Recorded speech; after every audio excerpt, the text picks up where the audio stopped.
4 days, 28 matches, 11 of our 16 teams getting map 5s, 5 teams making 2 map 5 bangers, and 1 team that even played 3 map 5 matches in a row.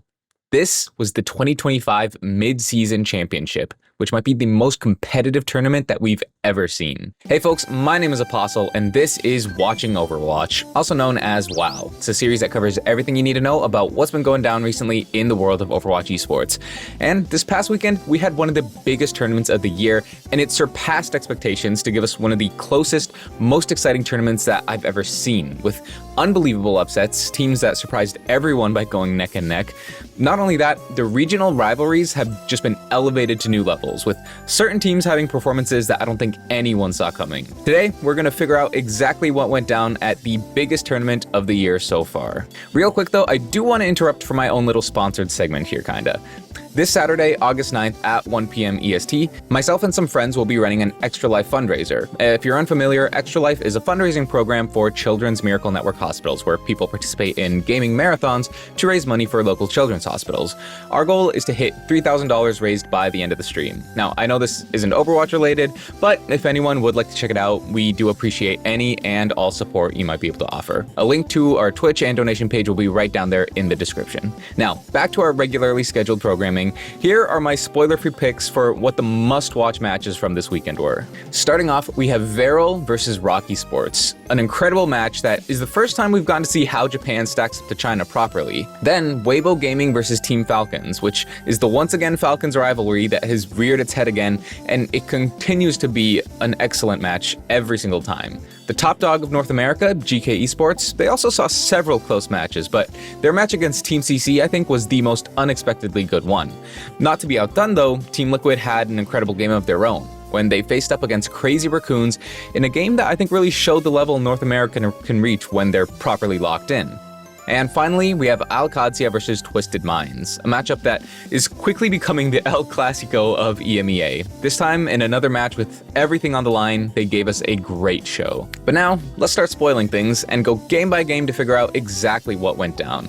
And just for context, the way this tournament worked is we got 4 groups, with each group being a double elim format, and then the top 2 of each group moved on to the playoffs. So we'll start things off here with Group A. Our first match was between All Gamers and Team Falcons, the Dark Horses of Korea versus the team that only made it in thanks to the LCQ. Unfortunately, All Gamers did not look like the same team that surprised everyone in Stage 2, as they crumbled quickly against the Falcons. We saw some strange choices of having Maka play Moira and Milgaru play Ram, as well as Sunjun and Aid looking a little bit asleep in the series. They ended up letting Proper just kind of have free reign of the maps, though little did we know at the time that would quickly become a recurring scene from Proper. On the other side, we got Weibo Gaming, once again the Chinese super team, versus Virtus Pro, the Stage 1 champs of EMEA. And things started off looking to be in Weibo's favor, and their dive looked like it'd be enough to beat Virtus. Map 2 though, Circa Royale, Virtus Pro unveiled a secret weapon, which was Ice Numb on Symmetra of all things. At first we were just convinced Jwoo wasn't feeling well, but it turns out this was a legitimate strategy, and they actually took the map. Back on map 3 though, Shy locked in, and Shockwave tried to hold his own, but the star power of Shy and Leave together was more than enough to topple VP. This sent them to the lower matches, where Virtus Pro faced off against All Gamers, and they actually beat them quite easily in a quick 3-0. It seems like All Gamers just couldn't handle the pressure of such a high-stakes international tournament, and with a pretty poor read on how to answer the rush comps of this meta, they could not get much done at all.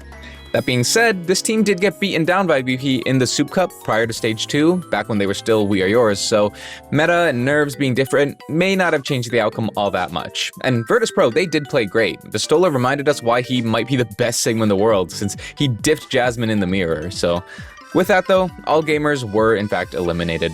Back in the upper, we got one of the greatest cross-regional rivalries in Falcons versus Weibo.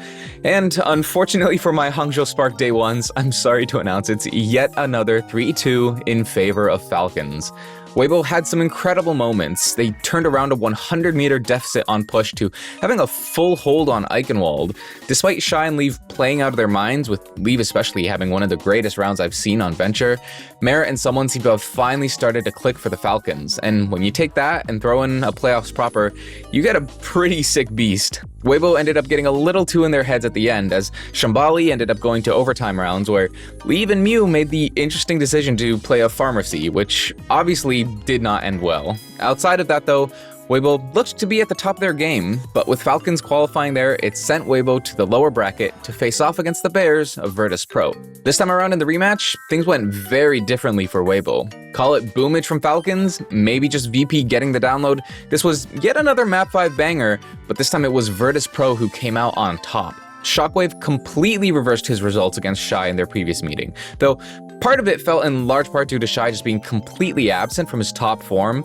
Virtus Pro really stepped up, and you could tell they learned a lot from their loss, with Icenum bringing some hazard play that felt like it single-handedly won them Oasis. Weibo, on the other hand, they still hadn't figured out the sim comps, and they just couldn't quite hang in the rush mirror. Plus, Virtus Pro really went the extra mile, with a Sigma Pharah comp on Midtown that just completely threw Weibo for a loop, and it created a pretty dominant ending on that map.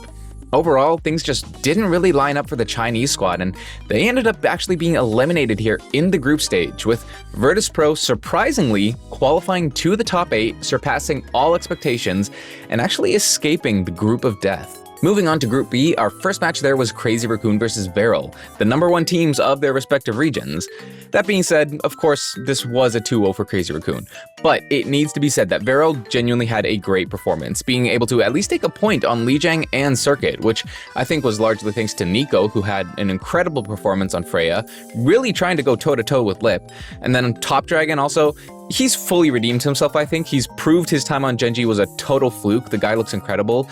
And even with Slay going for the single most ambitious captive son I've ever seen in my life, Viral really did impress here. After that, we got Liquid versus Rock Esports, and unfortunately this match wasn't quite as exciting. Liquid didn't struggle too much at all and took a 2-0. Dia looked solid, but Tree was just locked in, and from this game forward, it became clear he was ready to take this tournament by storm. On the other hand, Taejong and Molly, who changed his name to Chamomile starting from this tournament, they were just all over the place, constantly getting picked unexpectedly and really lacking any of the value we'd expect to see from them after fairly good regular season performances. It was sadly a pretty silent game from Rock that allowed Liquid to easily move on. In the lower elimination match, we got to see Viral versus Rock Esports, our first WCS match between these two regions properly, and in an absolute barn burner that put Japan in the spotlight, Viral took a 3-2 win. Thankfully, Rock did put on a much better face compared to what we had just seen. Viral just consistently managed to be a bit better. KSG had an absolute field day on tank, and if you watch this show consistently, you know that I've always been pouring honey on my goat, and at long last, he proved his talent on the global stage. He's one of those tank players with crazy flexibility and adaptability that feels like it only comes along once in a generation, and he proved it by pretty much dominating Belos Rhea, who, like, compared to him, is a veteran, right? Despite Rock looking better and Taejong and Chamomile no longer solving world hunger, there were some shenanigans, let's say, as we actually saw Jinmu get subbed in on map 4 to play Kiriko. It was like once Rock reached the 2-1 scoreline, they just got a little too overconfident, and they ended up killing their own momentum, which was a weird look for sure. Either way though, Viral eliminated Rock here, and they proved that their talent is more than capable of competing on a global stage. Back in the upper though, Crazy Raccoons ended up facing off against Team Liquid, a game which promised to be a pretty good showcase of North America versus Korea. And the NA fans will be glad to know that Liquid showed us maybe the best look that we've ever seen from them. Crazy Raccoons did win, but it was a 3-2 win that was better than anyone could have predicted. Team Liquid pulled out all the stops, with Tree showing why people used to think of him as the NA proper, and they nearly pulled off a reverse sweep only to be held off at the last moment thanks to Junbin having just an absolutely great map on Winston of all heroes. Infected tried to embrace his inner counter-swap merchant. He played Ram, he played Malga, he played Hazard, all in the same map, but Junbin, he's too good. He's not going out like that. Vega and Chorong, it kind of felt like they had a bit of a mid-off at times, just getting picked way too much, but in the second half, it was Vega and RuPaul who stepped up a bit. They had the better performance, and they were a big part of that near reverse sweep. Maybe Raccoons just had an off day, same as like when they faced Nightmare in Stage 1, or maybe that region gap is closing bit by bit. After being sent to the lower, Team Liquid would face Viral, both teams having achieved over Rock, but obviously with varying degrees of ease there. And ultimately, it would be Liquid's showcase of skill that would allow them to get a clean victory over Viral as well. Given how close Liquid had played Crazy Raccoon, Viral kind of had their work cut out for them from the start, right? And the result was rough with only a single point across 3 maps. But despite that, I think they'd proven themselves to the world, and they left with their head held high. So, with that, Crazy Raccoon and Liquid made the top 8. Over in Group C, things began with the newfound top dog of EMEA, OWCS, facing off against Team CC. Now, I was a fairly big believer in OWCS's exponential growth, and I fully expected them to pop off in this tournament. And they did deliver. They gave us a quick 2-0 over Team CC. Team CC tried to play into their strengths, picking Gibraltar to try and force dive, but it wasn't quite enough, especially since the Ana ended up getting banned there. It also seemed like their main support, Unknow, was a bit disjointed, which is to be expected given he's only played a single stage with the team so far from what I know. OWCS, of course, they looked strong as expected as they moved on in the bracket there. On the other side, we got GK versus Zocorp, the first battle of the Americas, but this one ended in a sadly predictable manner, as GK just sailed through a 2-0.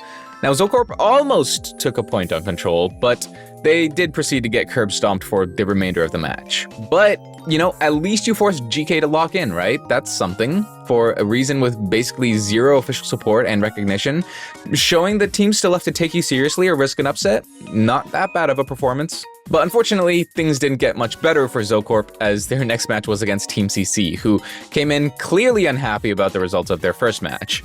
Now, surprisingly, Zocorp actually managed to have improved a bit from their first match, and this time around, they did manage to snag a couple points in the first 2 maps. It didn't change anything, it was still a 3-0, but there were flashes of potential, and Zocorp's tank Connie did impress some people here in the tournament. It is unfortunate that they end up going out as little more than a footnote, but if nothing else, maybe they served as reassurance for Team CC that they can still look dominant against the right opponent. Back in the upper half, we got the promised match, GK versus OWCS, the top teams of NA and EMEA. And in the weeks leading up to this, OWCS's coach Junkbuck had some very strong feelings about this match. So of course, we were all watching with bated breath, but at the end of a gigabanger, OWCS pulled out a 3-2 victory. To be honest, in terms of pure skill, these teams felt so close. Lethal was on a tear with some crazy shots being hit, but Libda was slightly more consistent. And of course, OWCS were just the far better Symmetra team, and given the strength of the Symmetra comps throughout the tournament, it makes sense that this was their game to win. Ziad also had an excellent performance, showing that not only is he maybe the best tank of EMEA at the moment, and he's only 17, but he might actually be among the best in the world. Despite a close fight and pulling out the tried and true Lifeweaver strats, GK ended up being sent there to the lower bracket. And in the lower, they'd actually end up facing off against Team CC. And this was a match that people weren't expecting much of after CC's first performances, but this ended up being another Map 5 banger, but this time it was GK who ultimately found the win 3-2. Now, Kuffa did say that GK were preparing for OWCS, so they didn't take CC quite as seriously, but CC proved that they are not to be underestimated, and genuinely, had a few things gone differently on the final map of Colosseo, we could totally have seen them be the ones to make top 8.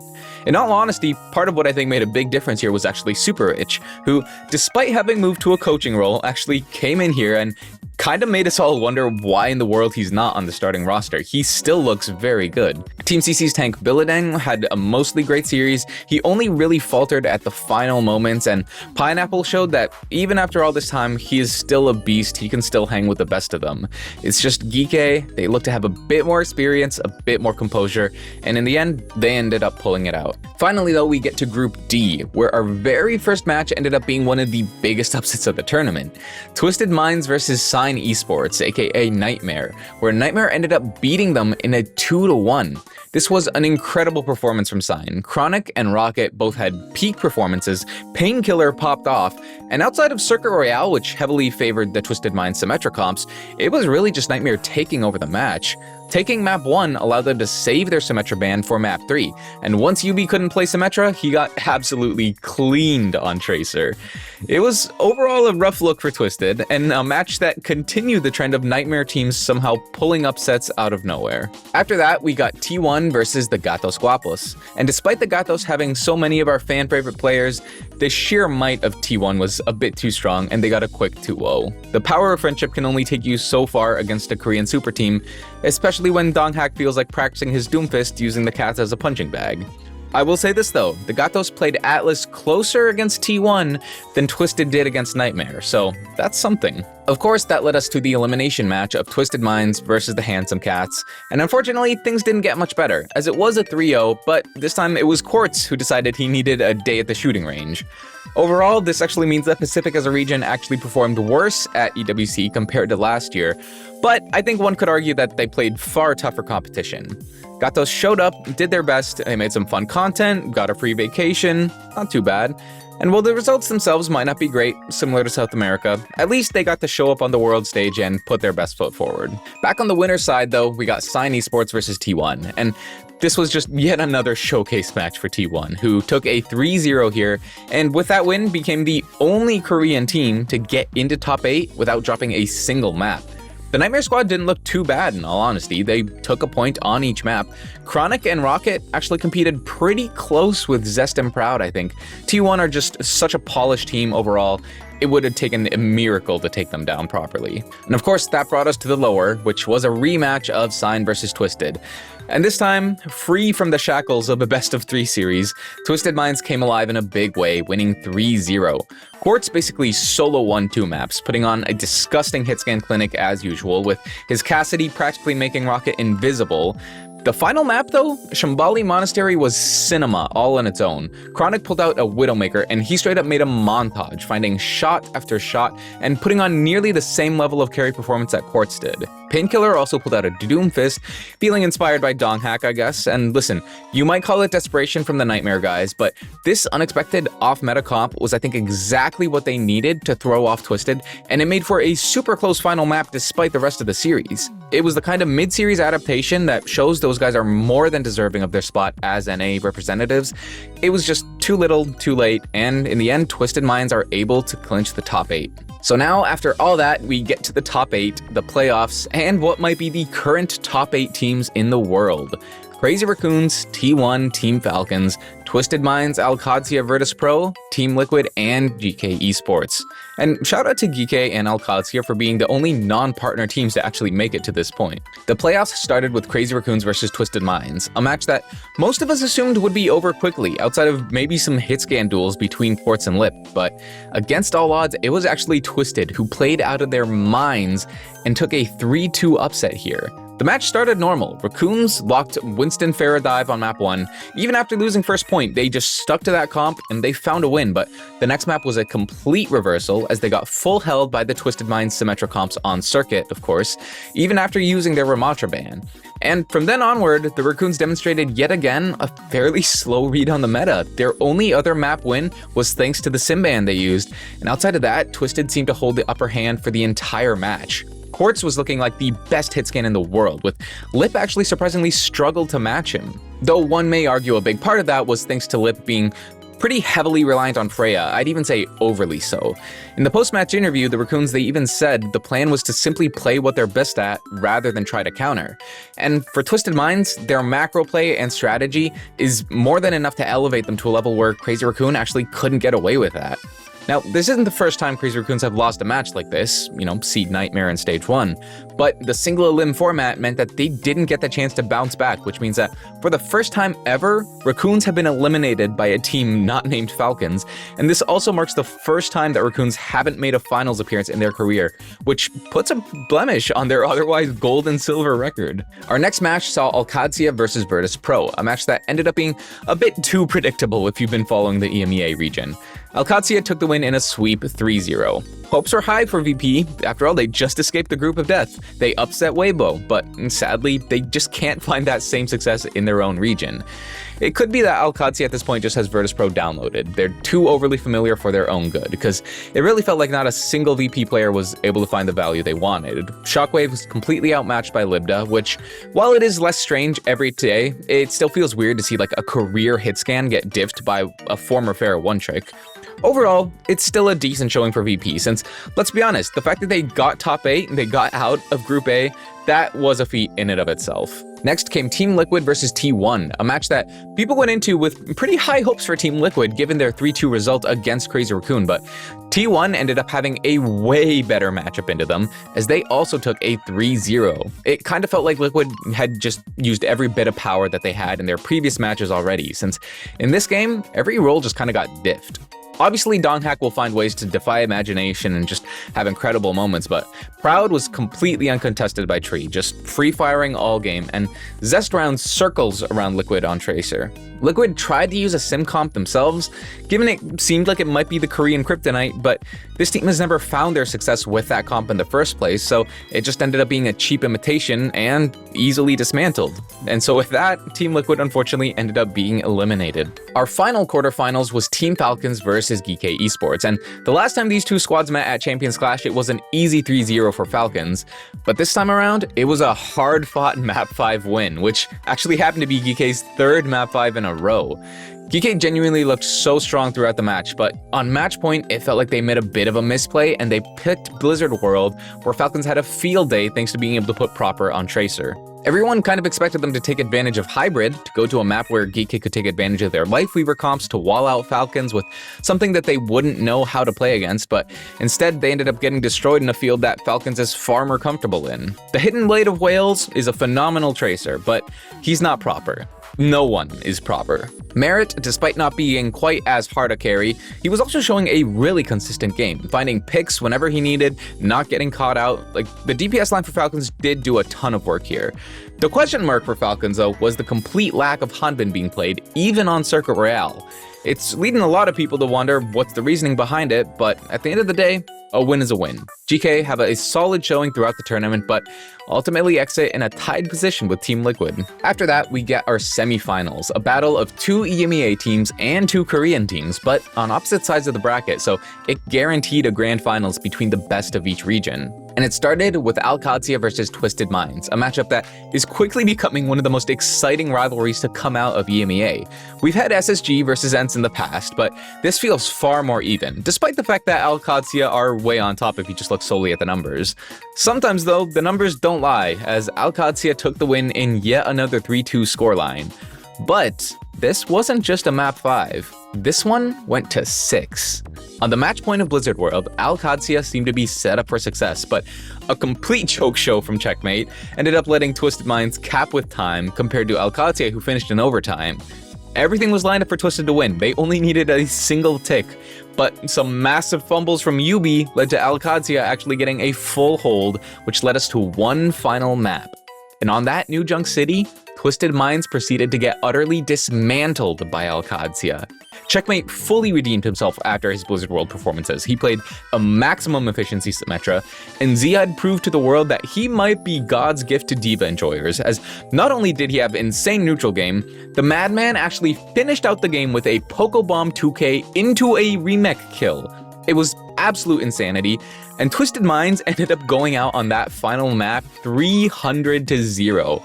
If anyone here is familiar with Smash, they literally got JV4'd in a map 6. Just unbelievable stuff from OWCS. On the other side though, in the battle for Korea, things weren't quite as close. Falcons versus T1, despite T1 literally not dropping a map yet in this tournament, ended up being a 3-1 in Falcons' favor.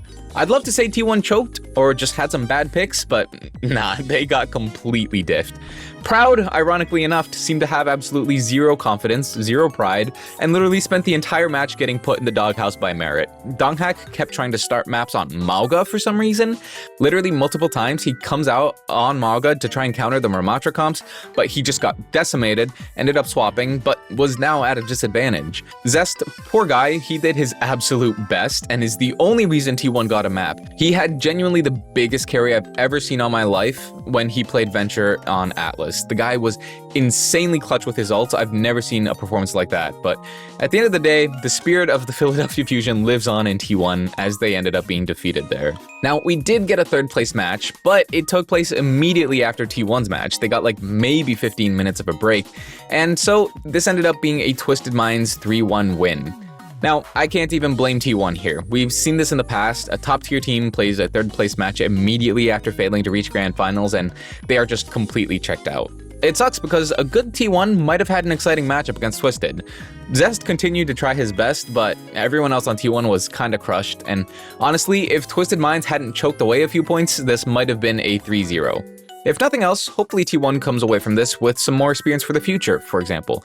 Given that this was Proud's first international LAN, I think you could tell that the lights were just a bit too bright for him at the moment, but anyway, with that win, Twisted Minds are able to walk away with a bronze medal, which, all things considered, is actually a very impressive placing, considering how their first match made us wonder they might get eliminated in groups. Finally though, the ultimate matchup, Falcons versus OWCS, the last remaining representatives of their respective regions. EMEA had already eliminated 2 Korean teams, so would Falcons be the next to fall? Well, see, I'd love to hype this up and say it was a ridiculous match that following the trend of the close matches we had in the rest of the tournament. But honestly, there's not much to say here because what happened is Falcons locked in like nothing I've ever seen before and absolutely curb stomped OWCS. Falcons took the win 4-0, and it was really not close. OWCS's one and only chance in the entire series was map 2 of Esperanza, where they started off great. They took an early lead, they had like a 100-meter lead over the Falcons, but then a series of little chokes, little misplays, let Falcons completely turn it around, and they ended up taking a win after pushing 75 meters in overtime. And from that point forward, OWCS was completely cooked. It was a literal train wreck in real time, but Falcons were the train and OWCS was a car that ended up stalling on the tracks. Merit and someone had monstrous performances. They literally reverted to peak 2023 form, and I'll be honest, I was a doubter. After Stalker got benched, after Falcons had to play an LCQ, I was like, this experiment has failed, but in those finals, they proved exactly why they got picked up. Even if OWCS hadn't gotten so boomed after map 2, I'm actually not sure things would have been different, since what can mere men do against a team like Falcons when they're firing on all cylinders like that? Ultimately, things ended pretty quickly, but it was still kind of hype for the Falcons, you know?